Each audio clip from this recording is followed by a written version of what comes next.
But let's begin with Hurricane Dorian. That has started to arrive in the Atlantic provinces after its deadly trip up the U.S. East Coast. And it has just been upgraded to a Category 2 storm, bringing a potentially powerful punch to Nova Scotia, New Brunswick, and PEI later today.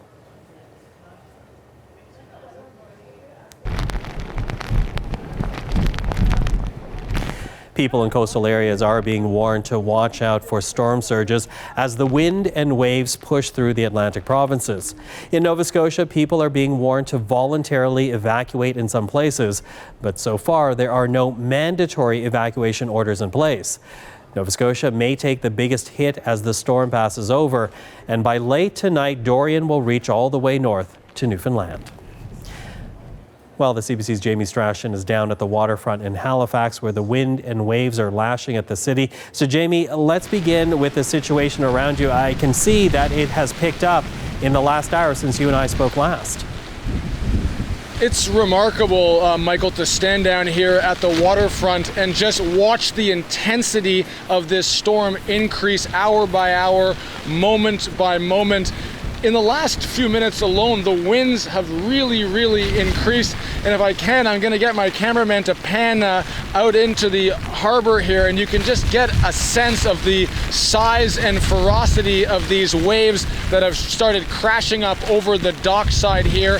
There's a lot of debris floating around in the harbor, and that's the real danger, whether that gets washed over onto the dock. But I can tell you, it's really remarkable. In the last even few moments since I spoke to you, I can feel myself getting blown over a little bit, and you can feel the rain really pick up, that wind really pick up, and just the general intensity of the storm really gather a lot of momentum. Gathering momentum, as you say. City officials also giving us an update today. Talk to us about how Metro Halifax is getting ready here, because they say they have learned lessons from Hurricane Juan back in 2014. Yeah, for sure. Hurricane Juan definitely changed the thinking in this city. This is a city that gets lots of hurricane warnings. They've been through this before, but in the situation of Juan, it packed a real wallop, did some real damage to the city. So officials across Halifax, across Nova Scotia, really getting out in front of this. There's hydro crews that are already out in places across the province. People have been brought in from Alberta, from Ontario to help. The debris is a real issue, Michael. Large construction sites have really, precautions have been taken there, and it's that backyard safety equipment, basketball nets, you know, the stuff that you see in backyards that really needs to be tied down to be sure that it doesn't blow around, because the debris is really what the dangerous thing is here. You mentioned off the top evacuation orders. Nothing mandatory yet, as this has been upgraded to a Category 2. But in those very susceptible, more vulnerable areas along the Nova Scotia coast, they've been told, you know what, it's probably a good idea if you leave. It's just voluntary at this point. But here's what officials are saying. The residents know themselves, they know their property, so we would recommend that they self-evacuate if they have nowhere else to go. But we are really concerned, like I said, with the waves coming up and the storm surge that we are expecting. The good news about this storm, although I said 10 to 12 meter waves, it is coming in at low tide. And should that shift at all and it comes in at high tide, then we can expect, you know, much bigger and worsening conditions along the coast. So that is our biggest concern with the people that live out that way, is we urge you, you know your property and how close you are to the water. And if you do not feel it is safe, then please move yourself to somewhere where it is safe on the inland. And Michael, as you mentioned off the top, this has now been upgraded to a Category 2 hurricane, and you can feel some of the things that come with that upgrade right here on the ground. You can really feel the conditions increasing. And they're saying that the real teeth of this storm isn't going to hit Halifax until about 5 o'clock. So this is just the outer bands, but you can really feel the ferocity of this storm intensifying. The wind, the rain, and if you look around here, if you look down along the waterfront here in Halifax, you really don't see anybody. Everyone taking precaution, seeking higher ground, seeking the safety of being out of these violent winds and rain. Michael? Okay, Jamie, to you and to your camera operator, thank you. Stay safe. We'll speak again. Our Jamie Strachan in Halifax.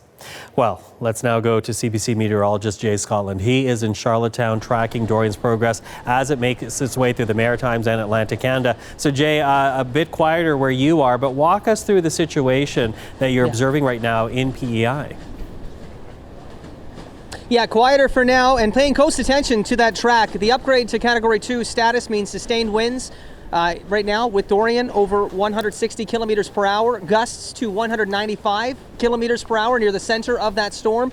Expected to make landfall in Halifax around 8 o'clock this evening. Conditions will deteriorate now and through that time. And they'll be looking at likely still a very strong Category 1 on the cusp of Category 2 status as it makes landfall around the Halifax area. We'll be seeing our brush or potentially a crossing over eastern PEI of either, likely a post-tropical Dorian still producing hurricane strength winds late this evening, but conditions over the next few hours will continue to deteriorate here as well. If you look behind me, you can see the marina at Peaks Quay Wharf in downtown Charlottetown, and typically it's tough to get a spot to dock your boat in this marina. As you can see, a lot of the boats are out of the water, and you've got a lot of availability. The ones that are going to be staying in the harbor have been moved more into the harbor and hoping for better shelter there. As I move from the marina out over the water, this will be looking over the Hillsborough River into Charlottetown Harbor.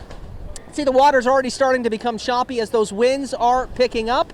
Conditions around PEI will continue to deteriorate over the next few hours. A tropical storm warning is in effect for all 3 counties, so the entire island here on PEI. And for eastern areas, a hurricane watch is still in effect as there is the potential for hurricane strength winds. So the impacts here will generally be sustained winds of 60 kilometers per hour or higher. We'll be looking at winds gusting upwards of 90 to 120 kilometers per hour. Eastern areas could see sustained winds over 100 kilometers per hour up to 120 and gusts beyond that depending on the track of Dorian, and that is all in addition to heavy rain. So not only is there the risk of coastal flooding with a storm surge warning in effect, particularly along our north shore, but we are also looking at the risk of inland flooding with anywhere from 50 to over 100 millimeters of rain possible. Heaviest of that rainfall looking to fall in more western areas. Strongest winds, Michael, will be to the east. Okay, so that's the situation on the island, but talk to us about the region overall. What's in store for the Maritimes? What's in store for the Atlantic provinces